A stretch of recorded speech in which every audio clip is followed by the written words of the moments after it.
یہ مراقبہ کسے کہتے ہیں اور اس کا طریقہ کیا ہے؟ نمازیں پڑھی نہیں جاتی، مراقبے کہاں کرنے بیٹھیں گے یار، بہت مشکل کام ہے مراقبہ۔ یہ مراقبہ کسے کہتے ہیں اور اس کا طریقہ کیا ہے؟ مراقبہ یعنی کہ ایک دم یکسو ہو کر، ایک دھیان ہو کر، بغیر ہلے جلے، مطلب کسی بات پر توجہ کرنا، ایک دم متوجہ ہو جانا۔ میں نے یہاں تک پڑھا تھا کہ بلی جو ہے نا، بلی درخت کے نیچے یہ ایک دم توجہ کرتی ہے، اوپر پرندہ ہوتا ہے، اتنی توجہ کرتی ہے کہ پرندہ گر پڑتا ہے اور اس کو جپٹ جاتی ہے۔ یہ پڑھا ہے میں نے، ایک قصہ اللہ والوں کی باتوں میں بھی لکھا ہے، نام بھول گیا ہے کہ خلیفہ کا یا گورنر تھا کوئی، وہ مطلب تاریخ اسلام کا واقعہ ہے کہ وہ گھر سے مسجد میں گیا، ایک بلی تھی تو بیٹھی ہوئی تھی، اس کو مطلب خادم نے کہا کہ میں نے بھگانا چاہا، تو اس نے کہا نہیں اس کو بیٹھنے دو۔ پھر ہم بہت دیر کے بعد نماز کے لیے آئے، نماز کے بعد آئے جب اس کا وہ گارڈ تھا وہ خلیفہ کا، خیر ہم آئے تو اب بھی بلی وہیں بیٹھی تھی، ہم پھر بھی نہیں بھگایا ہم نے اس کو۔ اس طرح گھنٹوں کے بعد کوئی چوہا نکلا، بلی نے اس پہ جھپٹا مارا، اس پر مطلب خلیفہ نے بولا دیکھو اس لیے یہ بلی بیٹھی ہوئی تھی۔ یہ یعنی مراقبہ، یہ یکسو ہونا۔ بہرحال ہے کہ ہمارے ہاں یہ طریقہ کار میں دعوت اسلامی کے یہ ہے نہیں، ایسا نہ ہو کہ کوئی یہ بغیر یعنی کہ میری باتیں سن کر یہ مراقبہ کر کے بیٹھ جائے اور پھر والدین ہم سے لڑائی کرنے کے لیے آ جائیں کہ ایسے بتا دیتے وظیفے۔ میں نے کوئی وظیفہ نہیں بتایا، نہ مراقبہ میں کرتا ہوں خود بھی، میں مراقبے کی لائن نہیں ہے اپنے، وہ سنتیں عام کریں دین کا ہم کام کریں، نیک ہو جائے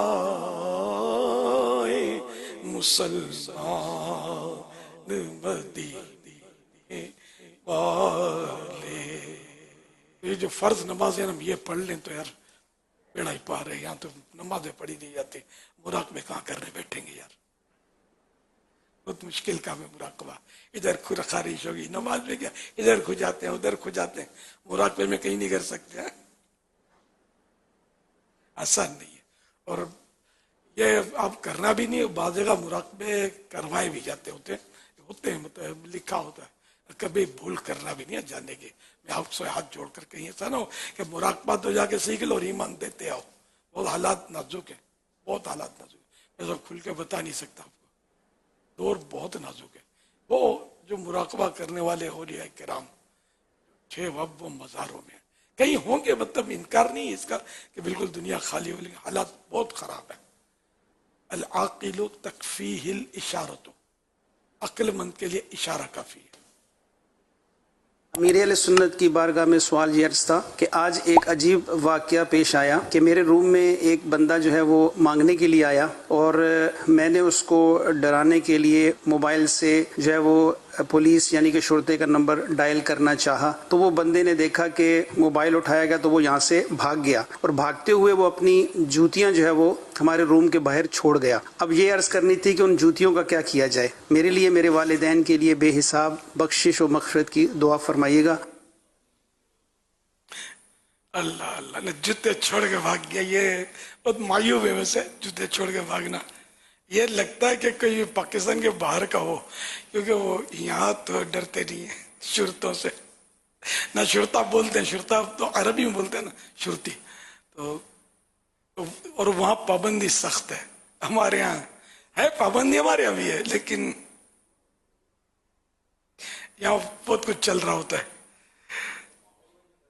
تو وہاں اگر سچا بھی ہوگا نا وہ مانگنے والا، تو وہ سچا دنیا میں کہیں بھی، یعنی کہ اگر واقعی وہ بھیک لینے کا حقدار ہے، شرن ایسا ہے کہ اس پہ نہ ایک دن کا اس کے پاس کھانے کا ہے نہ پہننے کا ہے، اور پہننے کا تو کھانے کا نہیں، کھانے کا تو پہننے کا نہیں، یہ بہت دور جا کے صورت بنتی ہے، بہت بعید صورت، لیکن اگر ایسا ہے تو سوال تو کر سکتا ہے، لیکن ایسا ظاہر ہے کہ کم ہوتے ہیں.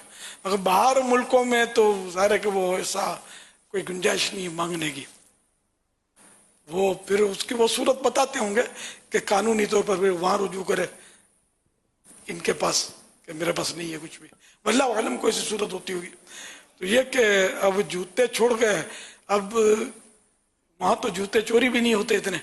وہاں ہوتا ہی ہے کہ وہاں چور بازاریں نہیں ہیں، یہاں چوری کے جوتے بکے، یہ ہمارے یہاں بکتے ہیں تو اس لیے چوریاں بھی ہوتی ہیں. یہ چور بازاروں کو اگر پولیس ختم کر دے نا سیریسلی تو مسجد کے جوتے محفوظ ہو جائیں گے. تو یہ تمہیں تو خیر بہت پرانا مجھے پتا ہے چور بازاروں کا، اور جو بھی ذرا سب سمجھتے ہوں گے، پتہ بھی ہوگا بہت سو کو کہ وہ چور بازاریں کہاں ہیں. اللہ پاک عافیت نصیب فرمائے. تو اب یہ کہ اب یہ بھی نہیں کہہ سکتے کہ یہ چوری کے جوتے ہوں گے یا کسی کے پہن لیے ہوں گے تو چھوڑ کے بھاگ گیا ہوگا. اپنے ہوتے تو شاید بٹا کے بھاگتا. واللہ اعلم. تو وہاں میں نے دیکھا ہے کہ جیسے عرب ممالک میں بعض جگہ دیکھا ہے، خلیج میں نے کہ وہ چپل جو ہے نا، یہ ہم اپنے چپل جوتے نہیں جانے دیتے مسجد میں. وہ جو واش روم ہوتے ہیں وہاں چپل رکھتے ہیں، وہاں انتظامیہ رکھتی ہے. وہ چپل پہ یہ کمال یہ کرتے ہیں، کمال کا کمال ہے، وہ تھوڑا سا ایسا اس کا یوں ٹک کر کے وہ کٹ لگا دیتے ہیں، تھوڑا سا ایسا کاٹ کے نکال لیتے ہیں. اب یہ کہ یہ صرف مسجدوں میں اس طرح کے چپل ہوتے ہیں، تو کوئی بھول کر بھی پہن کر جائے گا تو اس کو واپس مسجد تک پہنچنا بڑا مشکل ہو جائے گا. کوئی بولے نہیں کہ مسجد کے چپل لے کے کہاں جا رہے ہو، تو کوئی لے ہی نہیں سکتا، کہ استعمال ہی نہیں کر سکتا، اس کو قابل استعمال رکھتے نہیں ہے، لیکن وہاں کام چل جاتا ہے. تو باہر کے چپل جوتے اگر لے کر جائیں گے نا، اس میں یہ صفائی کا کانسیپٹ معلوم ہوتا ہے. یہ تو تجربہ ہے کہ باہر کے استعمال، جیسے ہمارے یہاں تو باہر کے ہی ہم لوگ لے جاتے ہیں تو وہ فرش کالا کالا، کیچڑ اور کالے پاؤں کے نشانی سب اندازہ ہوگا سب کو. اسی لیے گھروں میں تو ایک چپل مخصوص کر دیتے ہیں کہ سب وہی پہن کر جائیں. واش روم میں ایک یا دو چپل کی جوڑی رکھ دیتے ہیں.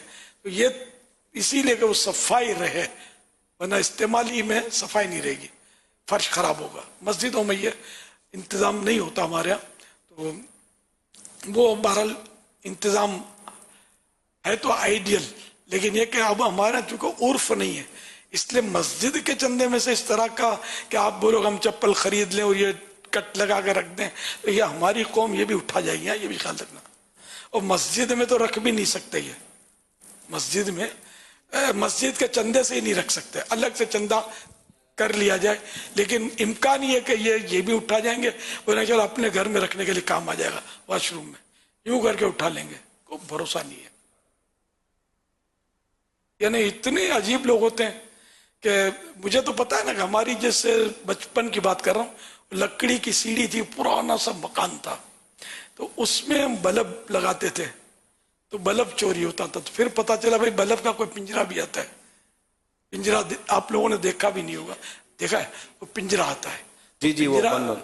پنجرا لگاتے تھے تو پھر بھی لے آتے تھے، پنجرا اکھیڑ لے بلب لے جائے. یہاں تک کہ شاید آخر میں یہ بھی واردات ہوئی کہ جو ہولڈر ہوتے ہیں نا بھی کھینچ کے لے، چھوڑتے ہی نہیں ہے. ہمارے یہاں بہت یار بہت آزمائش ہے. پہلے یہ بلب بک جاتے ہوں گے، اب تو ان بلبوں کا اتنا رواج نہیں رہا ہے. وہ جو پیلی لائٹ دیتے ہیں وہ اب سیور آ گئے جو بجلی بھی کم لیتے. پہلے ہم لوگ وہ لگاتے، سیور کا نام نہیں سنا تھا، سیور شاید ایجاد بھی نہیں ہوا تھا اس وقت. ٹیوب لائٹ ذرا مہنگی ہوتی تھی تو زیادہ تر وہ